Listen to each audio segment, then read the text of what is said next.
بسم الله الرحمن الرحيم. اللهم صل على سيدنا ومولانا محمد وعلى آل سيدنا ومولانا محمد وبارك وصل وسلم عليه. فأودعت كل حديث منه في مقره كما رواه الأئمة المتقنون.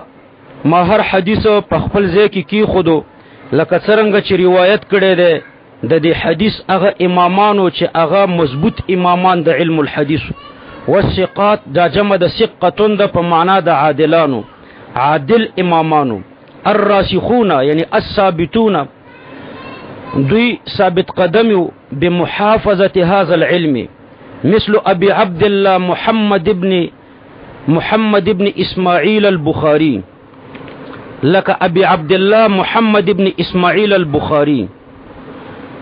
د امام بخاری رحمه الله مختصر حالات بستاسو په خدمت کې پیش کم. شیخ الاسلام امام الحفاظ امیر المؤمنین فی الحدیث ابو عبد الله محمد ابن اسماعیل البخاری. د امام بخاری رحمه الله ولادت د راجح قول مطابق په 14 د شوال یوصل او څلور نویمه هجری کې د جمعې د مانځنه وروسته په بخارا کې شوی دی 1409 هجری کې او وفات د وړوکي اختر په شپه په 250 هجری کې شوی دی. اسم محضی محمد دی او اسم کنیه ابو عبد الله دی. د والد صاحب نوم اسماعیل دی. د نسب سلسله داسې ده چې ابو عبد الله محمد ابن اسماعیل ابن ابراهیم ابن مغیره ابن بردزبه الیومانی الجعفی البخاری. دا بردزبه غالبا نجوم پرستو او د نخکته المغیره چې د زویو د یومان ابن اخنس الجعفی د پلاس ایمان راوړو لدی وجنه د تبع الیومانی الجعفی ویلش. امام بخاری تم یومانی او جعفی ویلش. امام بخاری رحمه الله په خپل زمانه کې علی الاطلاق رئیس الحفاظ للحديث مرقات جل اول صفحه 14. امام بخاری رحمه الله په ماشومتوب کې ورون شو. مور مستجاب الدعوات و نو د مور په دعاګانو باندې بیرته بنا شو. ډیر قلیل الاکل لک خوراک به کولو. روزانه به په 2-3 بادامو باندې اکتفا کوله. په یو روایت کې راځي چې 40 کال په وچه ډوډۍ باندې ژوند تیر کړی دی. مرقات صفحه 15. او په بعضی واقعاتو کې راځي چې امام بخاری صائم الدهر ټول عمر روزو یوازې به په ایام منهیو کې روزه نه نیوله نور ټول عمر روزو او په هر روزه ماتي کې به قرآن ختمولو. څه د پاسه وزره احادیث په صحیح البخاری کې لیکلي دي. هر حدیث ته 2 رکعات منځ او غسل کولو. اول غسل بیا 2 رکعات منځ. د امام بخاری رحمه الله د عظمت او د لویوالي اندازه د دین ظاهریږي چې یو ځل امام مسلم رحمه الله د امام بخاری رحمه الله ملاقات تراغلو نو امام بخاری په تندیخ کول کړو او وی فرمایل چې دعني حتى اقبل رجليك يا استاذ الاستاذين وسيد المحدثين وطبيب الحديث في علله. مقدمه د فتح الباری صفحه 388. ما پریدا چې زستا خپل کول کم اے د استادانو استاذا اے د محدثینو سندا او یا سپیشلیسټا د احادیثو په باره د عللو کې. د امام بخاری رحمه الله مسلک څو. امام بخاری رحمه الله ګوره طالبانو مقلدو. د امام شافعی رحمه الله او یا د امام احمد ابن حنبل رحمه الله په مذهبو 3 قول دي پکې. دریم قول پکې دا دی چې د مجتهدو نو یا د امام شافعی مقلدو یا د امام احمد ابن حنبل مقلدو او یا مجتهدو. بهر تقدیر غیر مقلد نو. غیر مقلد دی ته وی چې نه مجتهدی او نه مقلدی. ابو عاصم عبادی رحمه الله، تاج الدین سبکی رحمه الله او شاه ولی الله دهلوی رحمه الله فرمایي چې دا شافعی مقلدو. نواب صدیق حسن خان چې د مذهب سرګرو دی دیم ورته شافعی مقلد وای. نو دا یو قول دی. علامه تاج الدین السبکی رحمه الله په طبقات الشافعیه الكبرى کې لیکي چې ذکر ابو عاصم العبادي ابا عبد الله في كتاب الطبقات وقال سمع من الزعفراني وأبي ثور والكرابيسي. قلت وتفقه على الحميدي وكلهم من أصحاب الشافعي رحمه الله. طبقات الشافعية الكبرى جلد صفحة 214. یعنی ابو عاصم په خپل کتاب طبقات الشافعیه کې د امام بخاری ذکر کړی دی او فرمایلی دی چې د زعفرانی ابو ثور او د کرابیسی رحمهم الله نه د حدیثو سما کړی دا. علامه سبکی رحمه الله فرمای چې زوایم چې امام بخاری رحمه الله د حمیدین فقه لوستل دا او دا ټول شوافع، لهذا امام بخاری شافعی مقلدو. شاه ولی الله الدهلوی رحمه الله فرمای چې ومن هذا القبيل محمد بن اسماعيل البخاري فإنه معدود في طبقات الشافعية. وممن ذكره في طبقات الشافعية الشيخ تاج الدين السبكي وقال إنه تفقه بالحميدي والحميدي تفقه بالشافعي. واستدل شيخنا العلامة على إدخال البخاري في الشافعية بذكره في طبقاتهم. وكلام النووي الذي ذكرناه شاهد له. الانصاف مع ترجمة وصاف صفحه وشپیتو. نو شاه ولی الله دهلوی رحمه الله فرمای چې دا د امام شافعی رحمه الله په مذهب او د امام شافعی سره مقلدو. د لا مذهب سرګرو نواب سیدی قسن خان مرته شافعی مقلد ویل دي. اغلی کی فلنذكر نبذا من ائمه الشافعيه ليكون الكتاب كامل الطرفين حائز الشرفين. وهؤلاء الصنفان أحدهما من تشرف بصحبة الإمام الشافعي والآخر من تلاهم من الأئمة. أما الأول فمنهم أحمد خالد الخلال ورستلك. وأما الصنف الثاني فمنهم محمد بن إدريس أبجد العلوم جلد 3 صفحة يوصل او شپږویشو. فمنهم محمد بن إدريس أبو حاتم الرازي ومحمد بن إسماعيل البخاري. امدارنګ لیکي چې وقال الشيخ تاج الدين السبكي في طبقات كان البخاري إمام المسلمين وقدوة المؤمنين وشيخ الموحدين والمعلول عليه في أحاديث سيد المرسلين. قال وقد ذكره أبو عاصم في طبقات أصحابنا الشافعية الحطوة في ذكر السهاه 6 صفحة 280. نو د نواب سیدی قسن خان په نظم امام بخاری شافعی دی ځکه چې دا اقوال را نقل کړي دي او سکوتی پرې کړي دي. نو دا یو قول شو چې امام بخاری رحمه الله دا شافعی مقلدو. البته کېدې شي مجتهد فی المذهب.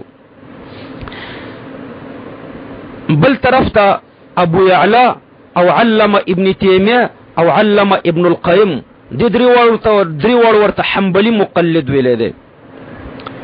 قاضي ابو الحسين محمد ابن ابي يعلى الحنبلي د امام بخاري رحمه الله ذکر په طبقات الحنابلة جل اول صفحه 201 کی کړه دي. الته ورته حنبلی ویل دي.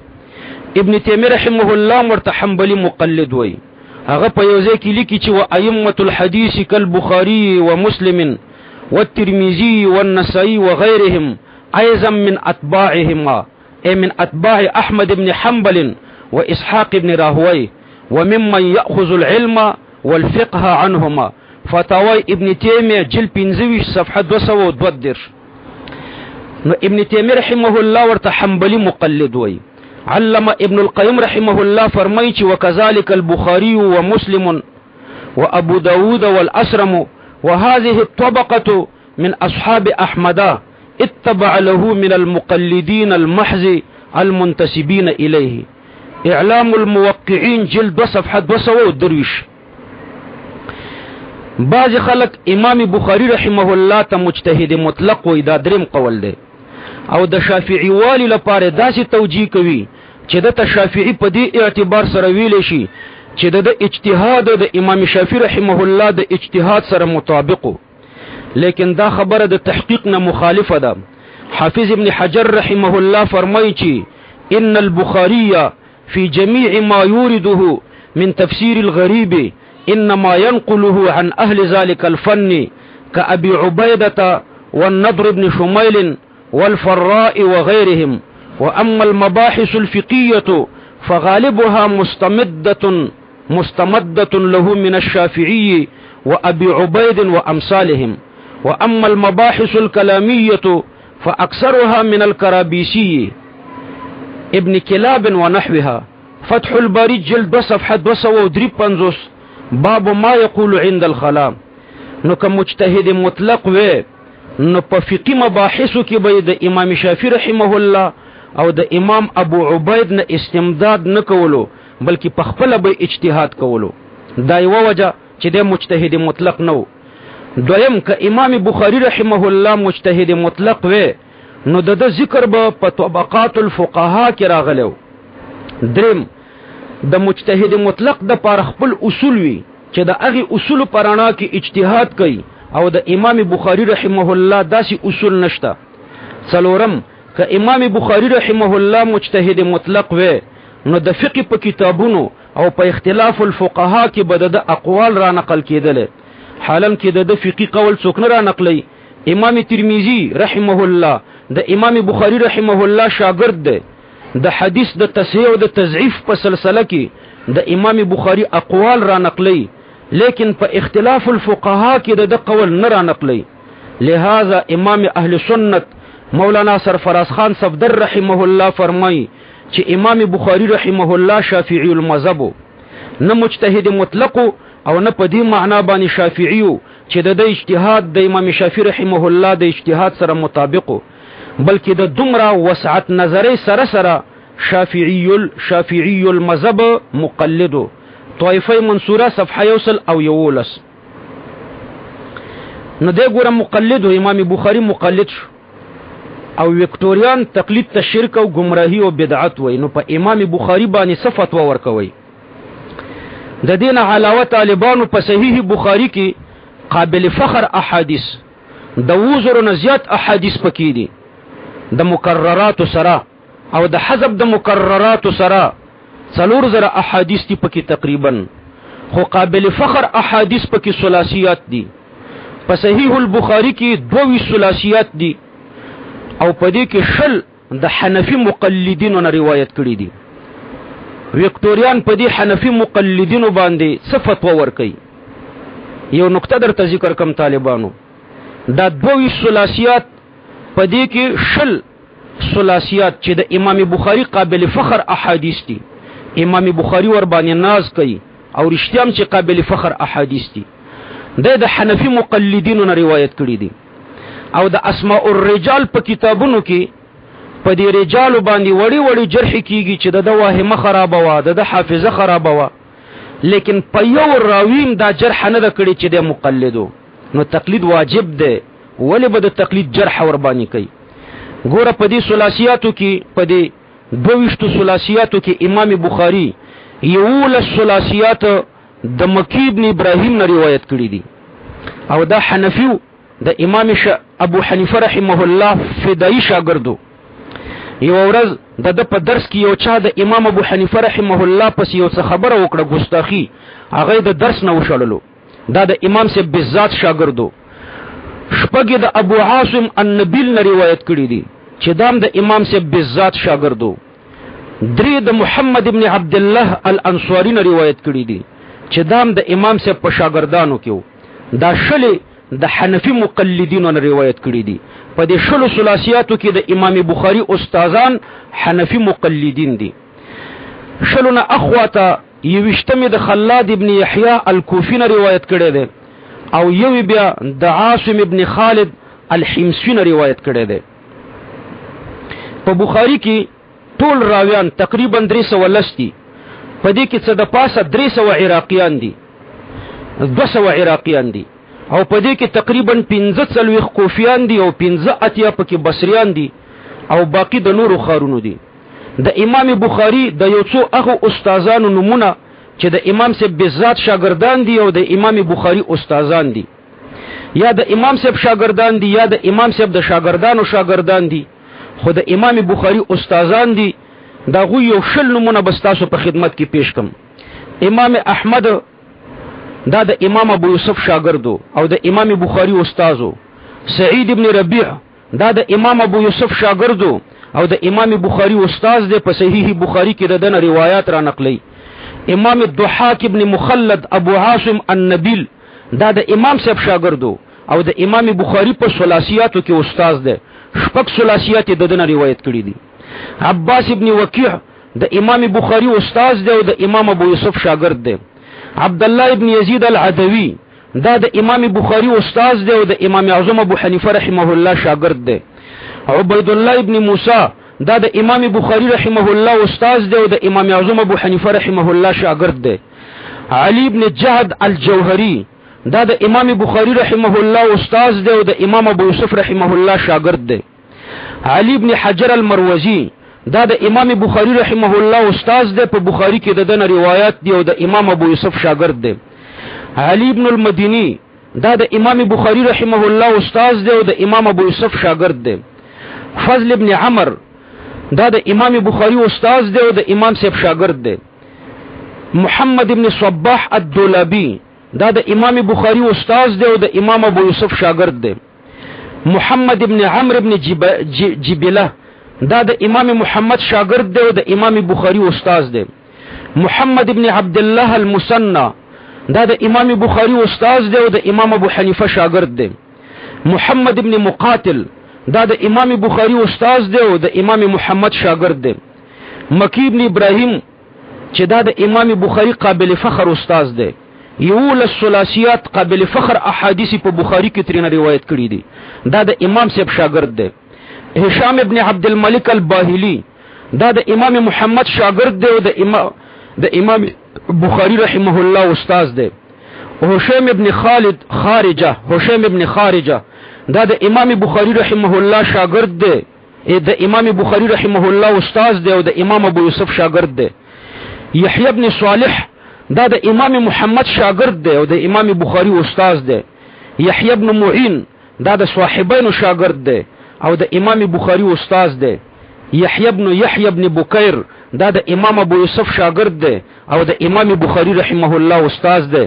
دا ما په طریقې د نمونه یو څو هغه محدثین درته ذکر کړو چې د امام بخاری رحمه الله استادان دي او د امام اعظم ابو حنیفه رحمه الله خپل شاګردان دي او یې د شاګردانو شاګردان دي.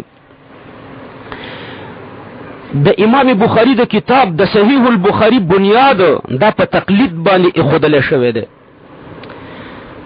امام مسلم الامام حجة الاسلام ابو الحسین القشیری النسابوری رحمه الله د امام مسلم ولادت په 204 هجری کې شوه دی او وفات په 218 هجری کې په 40 د رجب د یکشنبه په ماخام باندې شوه دی.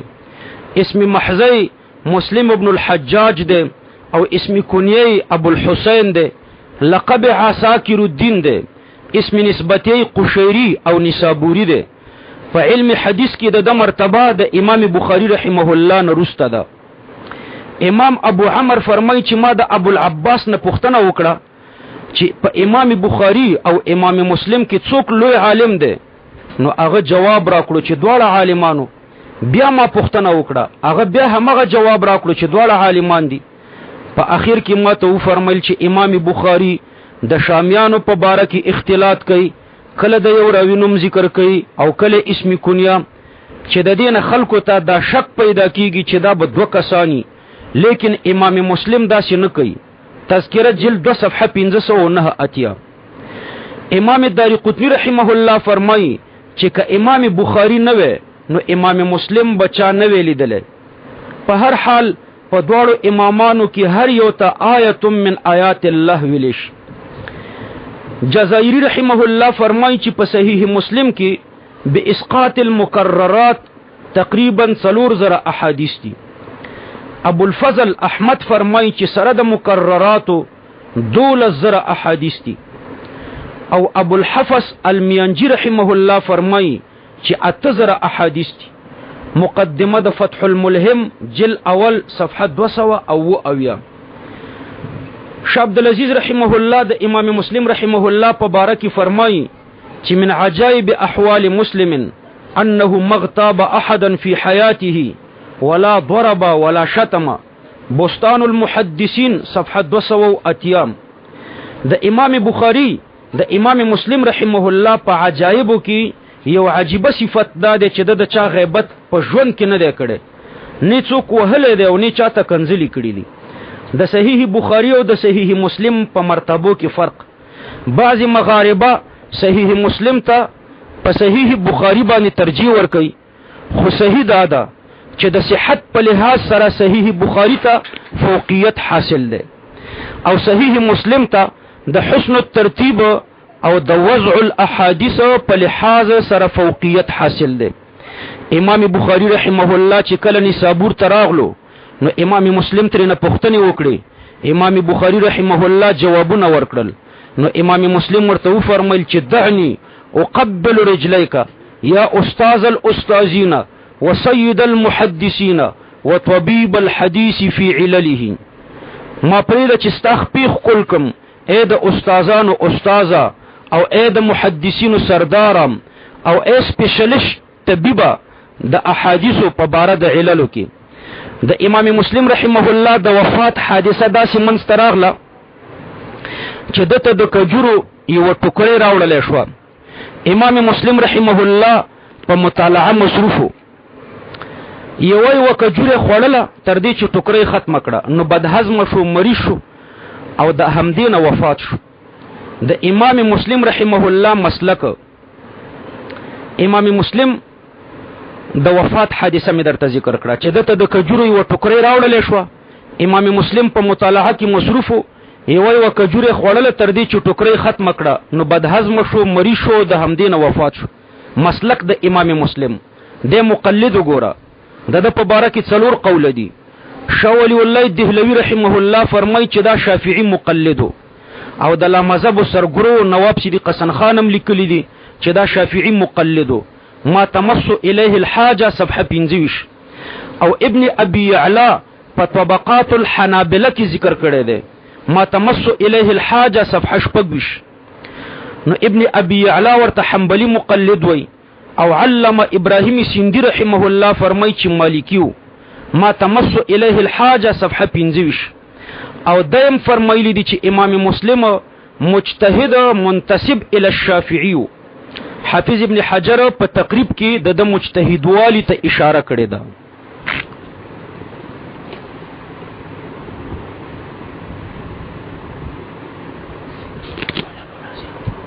حقیقت کې خپل مراجع د شیخ رحیم الله میدان ګټلې